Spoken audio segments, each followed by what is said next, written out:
Good morning, students. Welcome to your English class. Today we are going to read our chapter 2, Bholi, of book Resolution. So open your book and page number 6. So let's start the chapter. Her name was Sulekha, but since her childhood everyone had been calling her Bholi, the simpleton. उसका नाम सुलेखा था, but बचपन से ही लोग उसे भोली बुलाते थे, जिसका मतलब होता है सिंपल, मतलब जिसमें ज़्यादा चालाकी ना हो. As you already know what the Bholi means.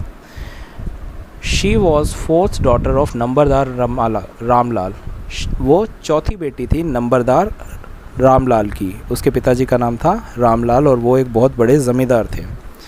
When she was 10 months old, she had fallen off the coat on her head and perhaps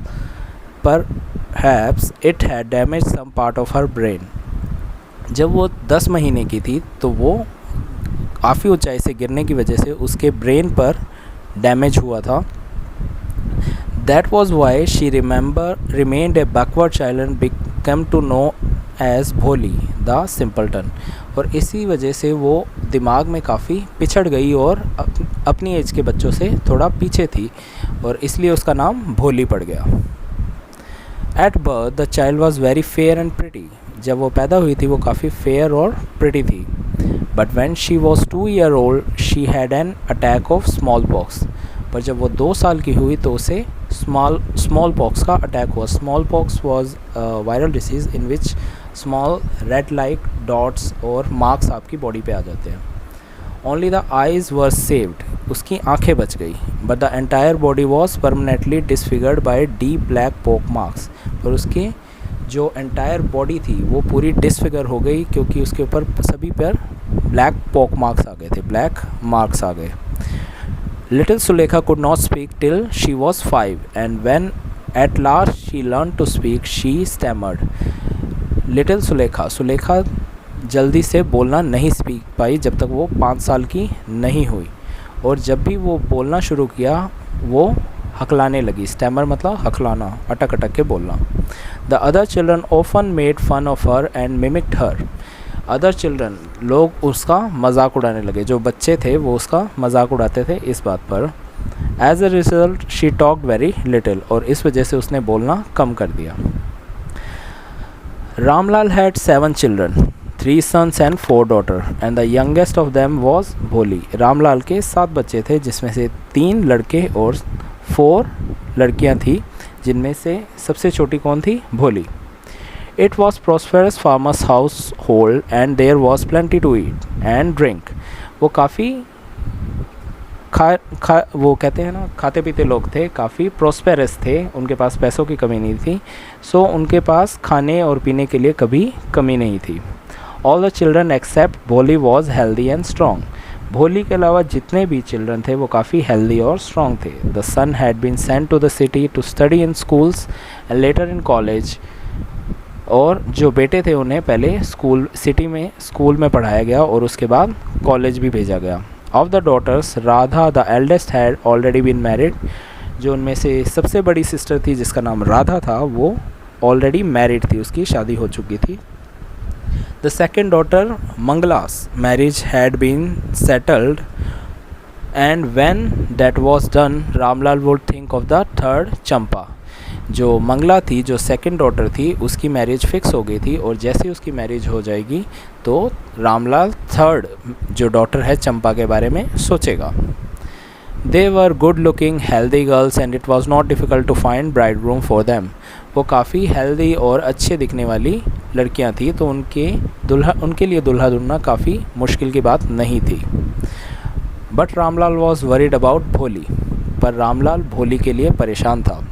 she had neither good looks nor intelligent. क्योंकि वो ना ही अच्छा दिखती थी और ना ही उसमें इंटेलिजेंस थी. Bholi was 7 years old when Mangala was married. जब मंगला जो सेकेंड डॉटर थी उसकी जब शादी हुई तो भोली की एज 7 थी. The same year a primary school for girls was open in their village. उसी साल उनके गांव में एक स्कूल खुला. The tehsildar sahib come to perform its opening ceremony. Tehsildar ji ने वहाँ पे आके उस स्कूल की ओपनिंग की.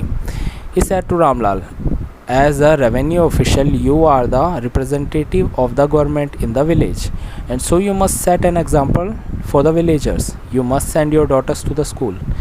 तो वहाँ के तहसीलदार साहब ने आके रामलाल से कहा कि आप गवर्नमेंट रिप्रेजेंटेटिव हो, आप गवर्नमेंट को रिप्रेजेंट करते हो इस गांव में, तो आपको लोगों के लिए एक एग्ज़ाम्पल बनना होगा, आपको अपनी बेटियों को इस स्कूल में पढ़ाना चाहिए.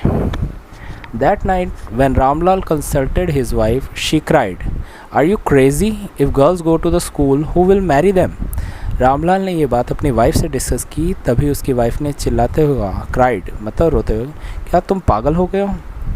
अगर लड़कियां स्कूल जाएगी तो उनसे शादी कौन करेगा? But Ramlal had not the courage to disobey the tehsildar. पर रामलाल की हिम्मत नहीं हो रही थी कि वो तहसीलदार को मना कर दे. At last his wife said, I will tell you what to do, send Bholi to school. तो वाइफ ने कहा कि मैं तुम्हें एक आइडिया देती हूँ कि तुम भोली को स्कूल भेज दो. As it is there is a little chance of her getting married with her ugly face and lack of sense, let the teachers at the school worry about her. उसने कहा कि वैसे ही उसकी शादी के चांसेस कम है क्योंकि वो ना ही दिखने में अच्छी है और उसका सेंस भी कम है, तो स्कूल के टीचर्स को उसकी चिंता करने दो. Next day Ramlal caught Bholi by the hand and said, come with me, I will take you to school. Next day Ramlal ने भोली का हाथ पकड़ के कहा, चलो मेरे साथ चलो, मैं तुम्हें स्कूल लेके जाता हूँ. भोली वॉज फ्राइटेंड. भोली डर गई.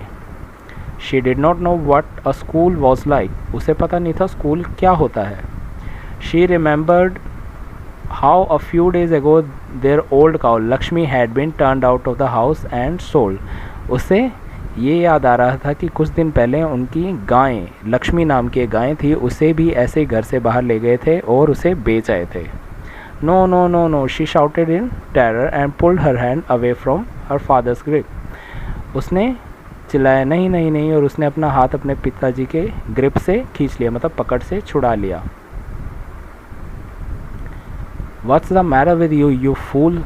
shouted रामलाल. रामलाल चिल्लाते हुए कहा कि तुम्हें क्या प्रॉब्लम है? You fool, तुम बेवकूफ़, मतलब बेवकूफ़.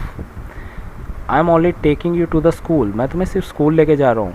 Then he told his wife, let her wear some decent clothes today, or else what will the teachers and other school girls think of us when they see her? तो उसने अपनी wife को कहा कि इसे कुछ अच्छे कपड़े पहना दो, वरना टीचर्स और बाकी की लड़कियाँ हमारे बारे में क्या सोचेगी. New clothes had never been made for Bholi. Bholi के लिए कभी भी नए क्लोथ्स नहीं बनाए गए थे. The old dresses of her sister were passed on to her. जो उनकी सिस्टर्स के पुराने कपड़े थे वो उसे पास कर दिए जाते थे. No one care to mend or wash her clothes. और ना ही कोई उसके क्लोथ्स को ढंग से रखना या धोने के बारे में सोचता था. But today she was lucky to receive a clean dress which had shrunk after many washing and no longer fitted Champa. पर आज उसके लिए एक नए कपड़े लेके आए जो अच्छे से क्लीन था और चंपा के फिट नहीं आ रहा था, इसलिए उसे वो मिल गया, पर वो काफ़ी नई ड्रेस थी. She was even bathed and oil was rubbed into her dry and matted hair. मतलब उसके सर पे ऑयलिंग भी की, उसे नहलाया गया. जो पहले उसके बाल कैसे थे? ड्राई और मैटेड. मतलब मैटेड मतलब बिल्कुल डल, जिसमें शाइन नहीं होती, और ड्राई सूखे हुए. Only then did she begin to believe that she was being taken to the place better than her home. उसके बाद उसे यकीन हुआ कि उसे किसी अच्छी जगह लेके जा रहे हैं, उसके घर से भी. When they reached the school, the children were already in the classroom. जब वो स्कूल पहुँचे तो बच्चे ऑलरेडी क्लासरूम में थे. Ramlal handed over his daughter to the headmistress. Ramlal ने हेडमिस्ट्रेस जो प्रिंसिपल होती है उसे अपनी बेटी को सौंप दिया. Left alone the poor girl look about her with fear laden eye. अकेले होने पे जो भोली थी वो डर गई और काफ़ी डरते हुए उसने अपने प्रिंसिपल की तरफ देखा. There were several rooms and each room girls like her squatted on mat, reading from books or writing on slate. वहाँ पे काफ़ी सारे कमरे थे और सभी कमरों में लड़कियाँ बैठी हुई थी मैट के ऊपर. नीचे जो मैट बिछा रखा था उस पर लड़कियाँ बैठी हुई थी. वो या तो बुक्स रीड कर रही थी या slate. There is a small slate on which they were writing. The headmistress asked Bholi to sit down in a corner in one of the classroom. Principal ने उसे एक कॉर्नर पे बैठने के लिए कहा. That's all for today, students. I hope you understand that much. So we will continue the chapter in next section. So thank you and have a nice day.